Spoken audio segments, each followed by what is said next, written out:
Affairs, click the bell icon for updates.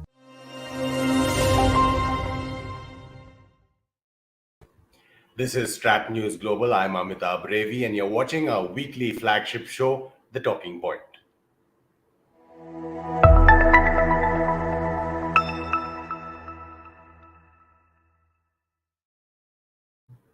A warm welcome to all our viewers who are joining us live, and also a welcome to those viewers who will pick up the stream later on our YouTube channel. We're welcoming from Kolkata for the first time on StratNews Global, Ambassador Jayant Dasgupta, who's been India's envoy to the WTO. He's also been the Secretary of the Prime Minister's Economic Council and is a member of RIS. And welcoming Ambassador Mohan Kumar from Delhi. He's well known to our viewers already. He's been a lead negotiator for India at GATT and at WTO, ambassador to France. He's the chairman of RIS and also professor dean at the Jindal Global University. Thank you, both ambassadors, for giving us time. Ambassador Kumar, just starting with you and looking at developments in terms of our ministers traveling, both the Commerce Minister and the Finance Minister. Developments before that, the Australian Trade Minister was here. The UK ministers are coming soon. All this post India rejecting joining the RCEP. Is this how India's trade policy is going forward, that we will look for only bilateral trade deals? Yes, thank you very much for having me, Amitabh. It's a pleasure to be on your show. Now, India's trade policy certainly seems to be indicating a very frenetic pace of activity. We've announced FTAs, if I remember, with 3 or 4 partners. We have a very important meeting coming up of the WTO 12th Ministerial Conference in the first week of December. Our existing trade policy has been extended till 31st March 2022. This was decided in 2015, so it's about 7 years old. So the only interpretation I can put on it is that India's trade policy is due for a complete overhaul. And to approach FTAs that we have announced, we will have some tough decisions to make, because FTAs are by definition give and take. And while India can hope for concessions, India should also be ready to grant concessions. But I think the most immediate landmark development for me is the WTO conference. And if I look at the G20 statement of trade ministers, which has come out a couple of days back at Sorrento, Italy, I regret to note that issues of importance to India and developing countries don't figure there. They are talking about trade and public health, or the Trade and Health Initiative. They are talking about trade and services and investment, digital trade. I do not see public stockholding. I do not see TRIPS waiver, and I do not see special and differential treatment for the multilateral fisheries agreement. So the way I interpret it, Amitabh, I think a tough phase lies ahead for India, some very difficult bargaining with our trading partners, but it's good that we have finally decided to take the plunge, and I think our trade policy will have to be tweaked at a minimum and overhauled at a maximum. Ambassador Dasgupta, your take in terms of how ambitious are these targets? Piyush Goyal talking about, I think he said 500 billion next year in terms of free trade. How ambitious are they? How realistic are they in terms of our movement, as Ambassador Kumar is saying, to bilateral FTAs or early harvest deals or interim comprehensive deals? We'll talk about WTO a little later in the show. Thank you, Amitabh, for having me on your show. Pleasure. It's a pleasure. I think the target for 2021-22 has been set at $400 billion. And it was just over $300 billion in 2019. 2020 was a bad year, so we don't take that into consideration. And we seem to be well on way to achieving that target, because for the first 6 months, we have done about $197 billion, which is just about half. And as you know, during the just before the Christmas sales, and then between January and March, the exports normally go up. So we seem to be well on way to achieving our target of $400 billion. Before this, the highest that we ever achieved was about $330 billion. That was quite a few years ago. So I think on that front, we are quite comfortable, and we seem to be doing well. Having said that, the one of the reasons why we have done so well is because the commodity prices, whether it is oil, whether it is chemicals, metals, cotton, plastics, everything has gone up. The prices in the global market have gone up, and that is why the finished product prices have also gone up. So that has been ascribed as one of the reasons why our exports have been doing pretty well. The second point is also about China's vacating some space because of its power problems, which it has been facing for the past few months. And also because China has taken this conscious decision that it will be moving on from labor-intensive industries to more knowledge-based industries gradually. So that also accounts for it. But we have not been able to take full advantage of the space vacated by China. For instance, in clothing and textiles, the space has been taken up by other countries, notably Vietnam and Bangladesh, and a few others. Now, coming to the issue of the FTAs, which Ambassador Kumar has mentioned, I agree that the outlook is very positive and dynamic. We want to engage with the rest of the world, and I think the Atmanirbhar Bharat program will be the fulcrum. Some critics have said that it reeks of protectionism. It is not about protectionism. It is about getting on board the global value chain.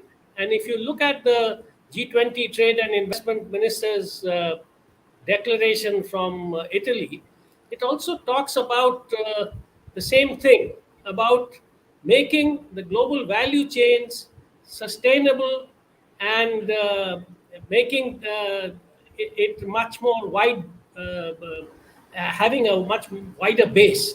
So that is of the essence, and that is something which we are trying to do as a country. That we don't want to be dependent only on one source for many of our import products for export purposes or for domestic requirements. And if possible, I think RIS has also carried out a very good exercise on what are the products which we can source from other countries. That is one point. Second point is, many of those products, given a little bit of help and support from the government and a partnership with the private sector, we can probably produce in India itself. So that is something which we need to explore much more rigorously than ever before. Absolutely. Just taking up a couple of those points that Ambassador Dasgupta raised, Ambassador Kumar, when he says that China, we've not been able to get into that space vacated because of outages or the other aspect of it in terms of decoupling, whether it's India or the world. Now, if you look at Chinese government figures, our trade with China has gone up tremendously, even despite the government orders for land border. Stopping certain things with the countries with the land border, which is clearly referring to China. How does that sit with the geopolitical situation, Ambassador Kumar? So, Amitabh, I think people are talking in terms of selective decoupling. I would like to make 2 points. One, decoupling is not going to happen overnight. That's the first. Absolutely. It takes time. Secondly, as somebody said, if we are going to import buttons and zippers and undergarments from China, it's fine.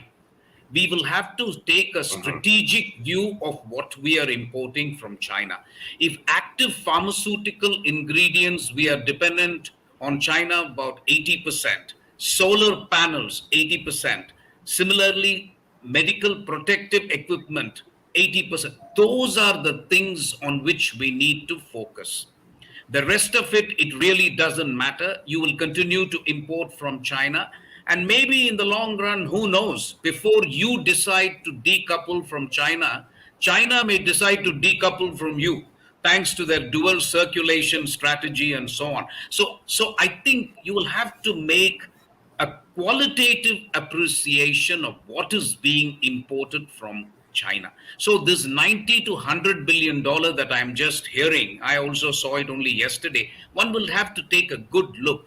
But as I said, there is going to be a strategic appreciation of trade. If I'm going to be dependent on semiconductors, if I'm going to be dependent on active pharmaceutical ingredients, if I am dependent on, for example, even steel, because we have a prominent steel industry, those things will be of some concern to me. The rest of it, it really doesn't matter. You will have to import it from somewhere. And if people find China attractive, so be it. There is nothing that you can do about it. The private sector goes ahead and does it. So I think what is going to happen in the next 1 or 2 years is that you will find a certain offshoring of supply chains. You will find some reworking of supply chains. And Ambassador Jayant Dasgupta is right. We haven't been able to take full advantage. We have taken some advantage. I am hoping that initiatives like the India, Australia, Japan Resilient Supply Chain Initiative, which was launched by the Commerce Ministry, I hope we can enter into arrangements like that. I hope we can enter into arrangements for getting Japanese, South Korean, Taiwanese investment in India. Those are the kind of changes that we can look forward to post-COVID, so that we have a trade and investment relationship that ties in with Atmanirbhar, as Ambassador Jayant Dasgupta said. So I think that will take some time to settle down. It'll be too early to kind of use the 2020 as a base and to jump to dramatic conclusions. I wouldn't do it. Right. Ambassador Dasgupta, in terms of specific countries or blocks that we are moving forward with, we saw Australia, there are timelines which have been put out there in terms of Christmas for, say, the early harvest with Australia, and end of next year for a SICA, if you want to call it that. UAE, a CEPA, UK a trade minister also coming. Just tying in with that, a question, Ambassador Dasgupta, from a viewer from the UK, Matara, who says, how are trade agreements with the UK and EU going for India? What are the hurdles that India is facing? I'll take them up one by one. The most important FTA that we have been negotiating, unfortunately, since 2007, it's been 14 years, but it has been put at the cold storage for a few years in the interregnum. Now, that doesn't have too many contentious issues now. As Ambassador Mohan Kumar has mentioned, an FTA is all about taking something and also giving something. If we think that we are going to have only a win-win for ourselves, and it is not going to be a win-win for the other side, then there is a problem. So we have to get over that mindset, if that does exist. So when we broke off negotiations, or sort of put that on hold, about 90% of the contentious issues had already been put to rest. So it is, just a few issues. It is about, for instance, this data security. Now that we have subscribed to, more or less, we are in conformity with the global data protection regulations of the EU, that is no longer a stumbling block. Of course, the movement of natural persons, which is skilled professionals, still remains a problem. That will have to be sorted out. The lowering of duties on auto components and automobiles, that is a major bone of contention, because our auto industry is also now struggling. One of the reasons is because of the semiconductor shortage, which in sophisticated cars accounts for more than 40% of the total cost.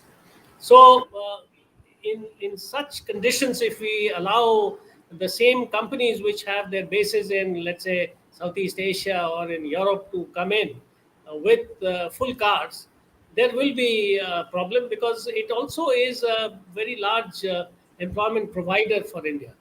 So autos is a major problem, but it can be solved.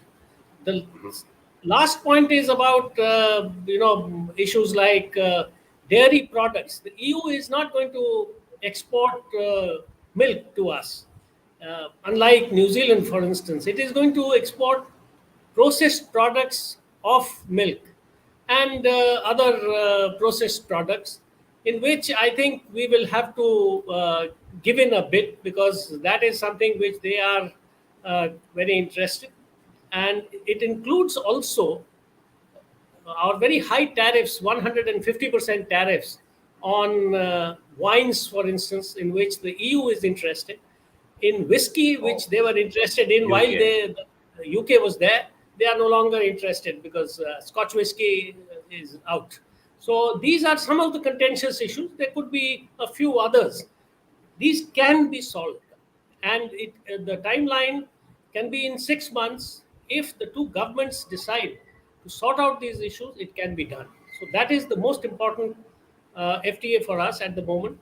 As far as Australia is concerned, from a strategic point of view, especially in view of the supply chain resilience initiative and the Quad, and the fact that we were proceeding on an FTA with the Australians separately, and again about 90% of the negotiations were through. So a few missing pieces have to be put in the whole map to complete the map, and that also can be done. We can meet the targets which our minister has set. I think somewhere I read that we should have an early harvest by Christmas this year. So that is also not very difficult, because the Australians, again, do not have a very wide range of interests spanning manufactured products, sophisticated high-tech products, etc. They are basically agricultural exporters. They have a lot of expertise in exporting services of a certain kind, and they are interested in exporting educational services, for instance, legal services, and a few other professional services to India. So that can be accommodated with a little bit of give and take. The last one is the UK. As you know, the UK has uh, more than 80% of its GDP is contributed by services alone. It has very little manufacturing left. So the market access that it will give in goods, for instance, is already a very crowded market. The Chinese, of course, have the lion's share there, but the Europeans, other Europeans, the Americans, the Japanese, Koreans, everybody is there. So we will gain something if the duties come down. Uh, the point about services is what the UK is interested in, and that is where they will seek further market access, including, for instance, in wealth management from offshore locations, insurance, for instance, including Lloyd's, maritime insurance, just by way of an example. So there are various issues which are involved there. They would ask for market access in those areas in services, which is their main area of interest. So I think the UK agreement also is doable. It may take about a year or so, but it is very well within our reach to do it in about 1 year.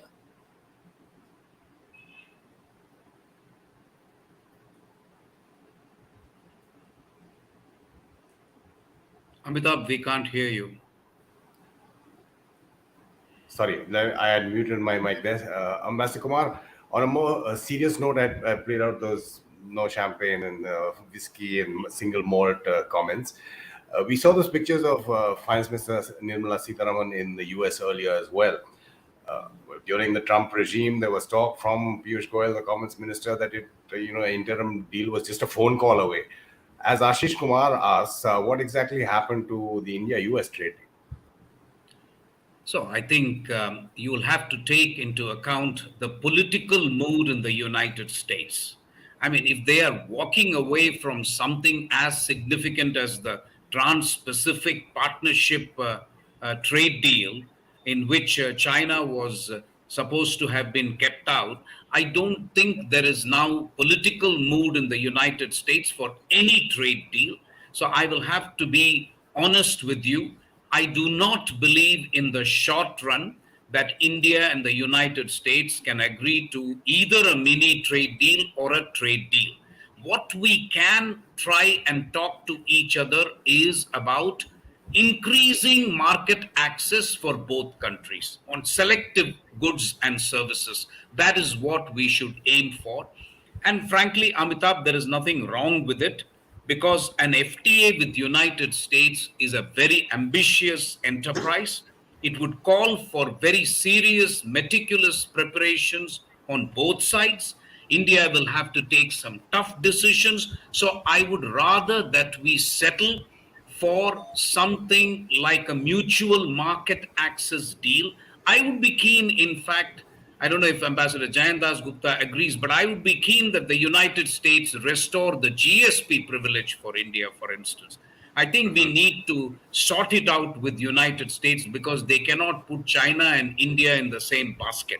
That doesn't make any strategic sense to me. So I think we will have to do that with the United States. On the other aspects with which Ambassador Jayant Dasgupta commented in great detail, I have nothing to say except to agree with him, except for one point. With the European Union, there will have to be a climate change aspect in the FTA, because the European Union Parliament has made it clear that they will not pass any deal in the European Parliament unless it has a sustainable development or a climate change chapter. I was looking at the EU-Vietnam FTA, which is what our Commerce Ministry people should look at, because Vietnam is a developing country. Vietnam is like India in many ways, if not in all ways, and therefore we can use that as a template. So, for example, on sustainable development, India will have to make a commitment that all multilateral environmental agreements that India has signed, we will meet our commitments. For example, the UN Framework Convention of Climate Change, the Paris Agreement, etc., etc. So we will have to have that discussion, which is very important with EU. On the other things, what Ambassador Dasgupta says is correct. I think I would, in fact, focus my attention on EU, because if you can do an FTA with EU, the other two things become easy. You know, Ambassador Dasgupta would agree with me. We have a manpower resource problem also. It is not as if, like America and China, we have 250 people doing FTAs in the Ministry of Commerce. We have only a handful of people who are doing it. So we will have to approach this sequentially. We can't do all three FTAs at the same time. So I would, from my point of view, the EU deal is the most important, because trade-wise, it is a significant trading partner. And if we can do the EU deal, we would have already got some agreement on climate change and digital trade. And once you do that, it becomes easy for you to do the same with UK and Australia. So that would be my reading of the situation. Ambassador Dasgupta, for an outside investor looking into India, how do you see, both the production-linked incentives and the Gati Shakti that has been announced? Are they just policy announcements, or do they really change things on the ground for people wanting to invest in India? There are two aspects to this issue. The first aspect is that it is a very welcome development, because unless we provide incentives to foreign investors as well as domestic investors to invest in producing in India, production will not really get ramped up and will not take off, especially in new technology products. So, for instance, for the mobile sector, for electronics, for textiles, the polyester and the other man-made fiber segment, it is required, it is an imperative that we need to incentivize people who would set up a base here and also export from here. They can also utilize the domestic market for exploitation, but they will invest here. So that is an imperative. So the PLI scheme, I think, is a very welcome move by the government. Whether the allocations under each of these 13 sectors is adequate or not is something which the government will keep on reviewing. And if it proves to be insufficient, for instance, for textiles, 10,000 crores is perhaps inadequate to my mind. So that is one point. The second aspect is about, you may have the PLI. You may want to come and invest in India and set up a manufacturing base. But you have to still get the clearances as any other investor. You have to have, some problems. You will probably have problems with your suppliers and other business associates. So for contractual obligations, if there is a dispute, one of the things in which India has been rated very low in the World Bank ease of doing business and by other expert bodies is in resolution of commercial disputes. It takes ages.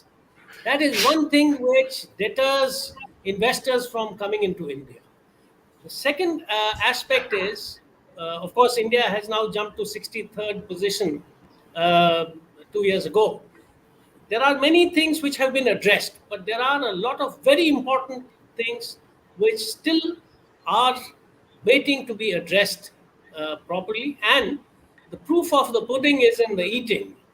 When the foreign investors get to know that India is serious, India has set up a single window in the real sense of the word, because the single window does not only operate at the central level. The states are the places where the land is available, where water will be supplied, where environmental clearances will have to be obtained. So that is where the action will lie, and it will depend a lot on building a very robust partnership, three-way partnership between the central government, the state government, and the investor. And things have to be tackled on a war footing. If there is a problem which an investor raises, a big investor raises, or even a medium investor raises, it needs to be sorted out immediately. People have to be put on the job, contact all the agencies which are involved, the government authorities who are involved, and then come up with a solution.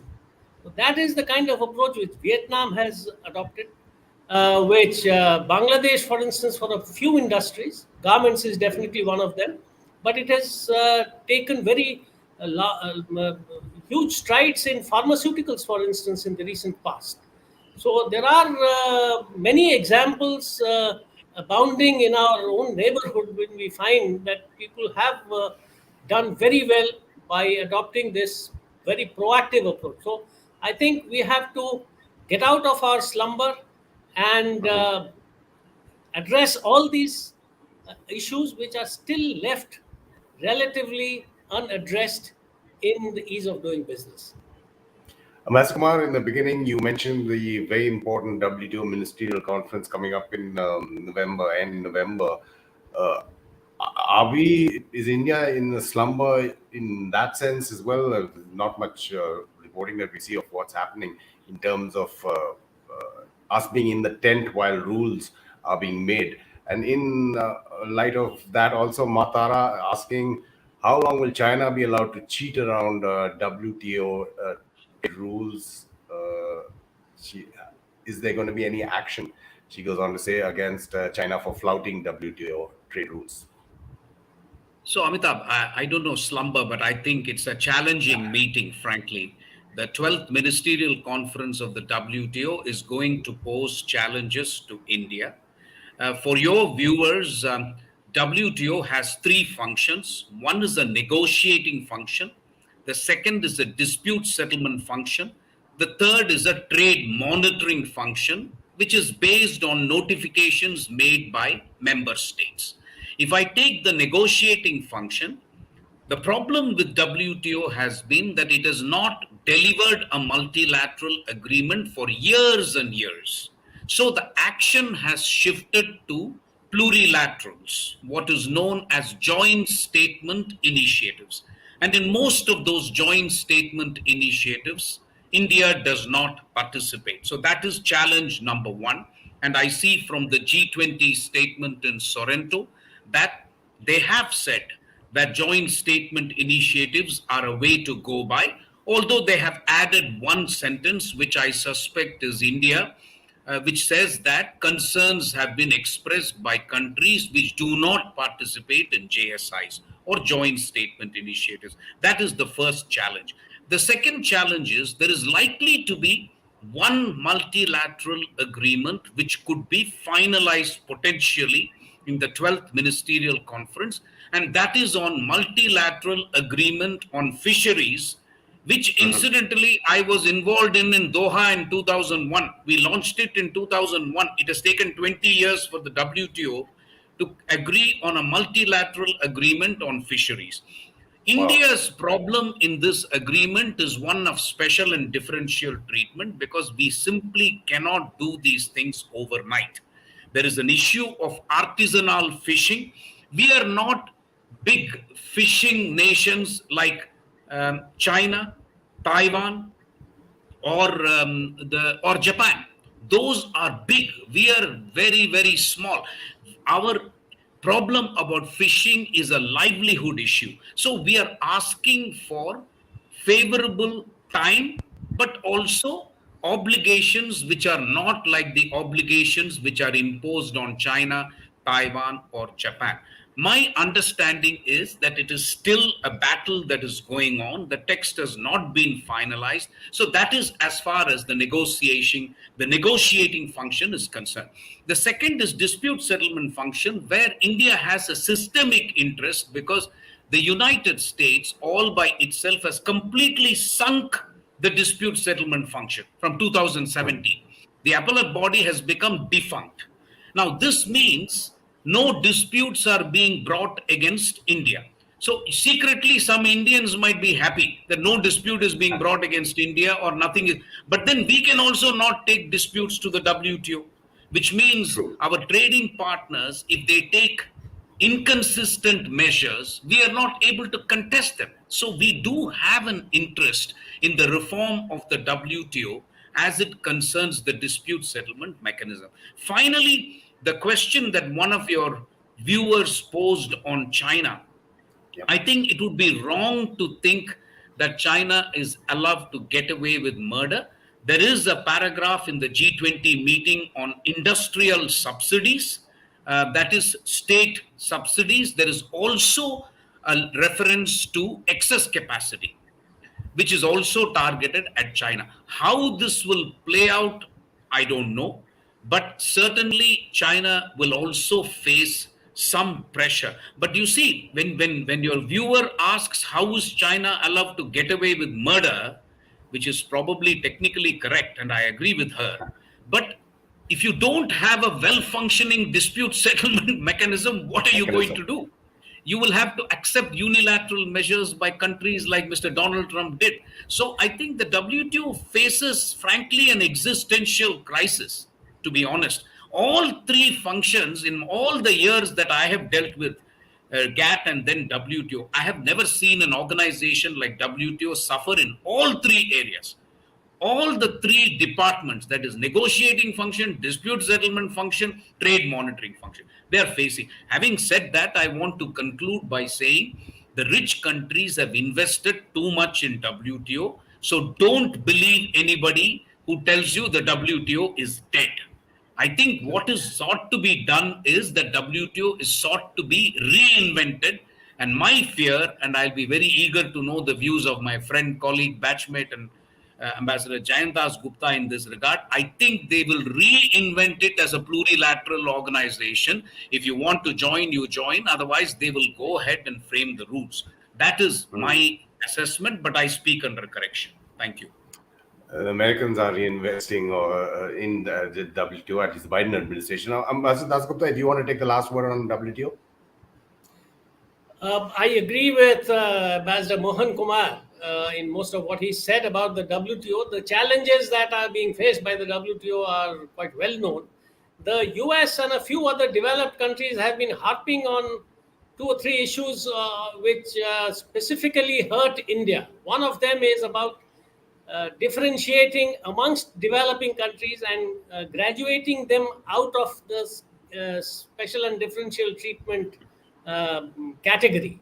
So, by in terms of a paper which the Americans had placed in the WTO for discussion 3 years ago, India would be out of it, and most of the other countries like South Africa, Nigeria, Kenya, Thailand, Indonesia, they would all be out of getting special and differential treatment, which I think would be against the Marrakesh Agreement. So that is a major bone of contention between the US and a few other developed countries, and India and quite a few other developing countries.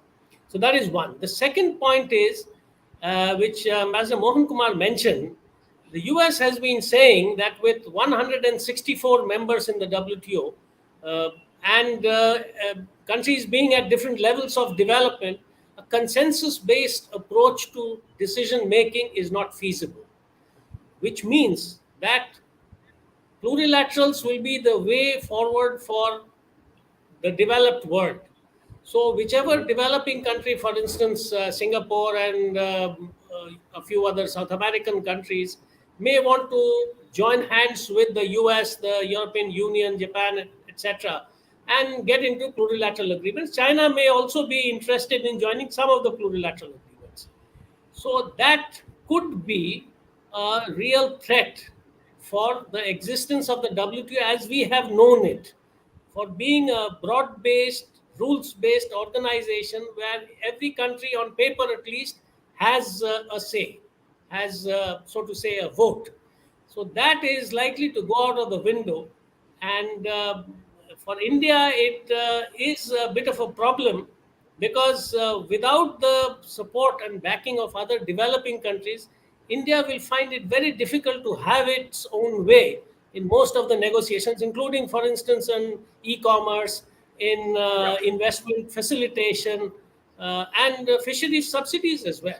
So that is why we have not joined the joint statement initiative, because if we had joined it, the rest of the developing countries would have treated us differently. They would not have accepted India's leadership, and they would not have supported us. We would have been more or less isolated in the discussions, which is packed with developed countries and their usual supporters, if I may say so.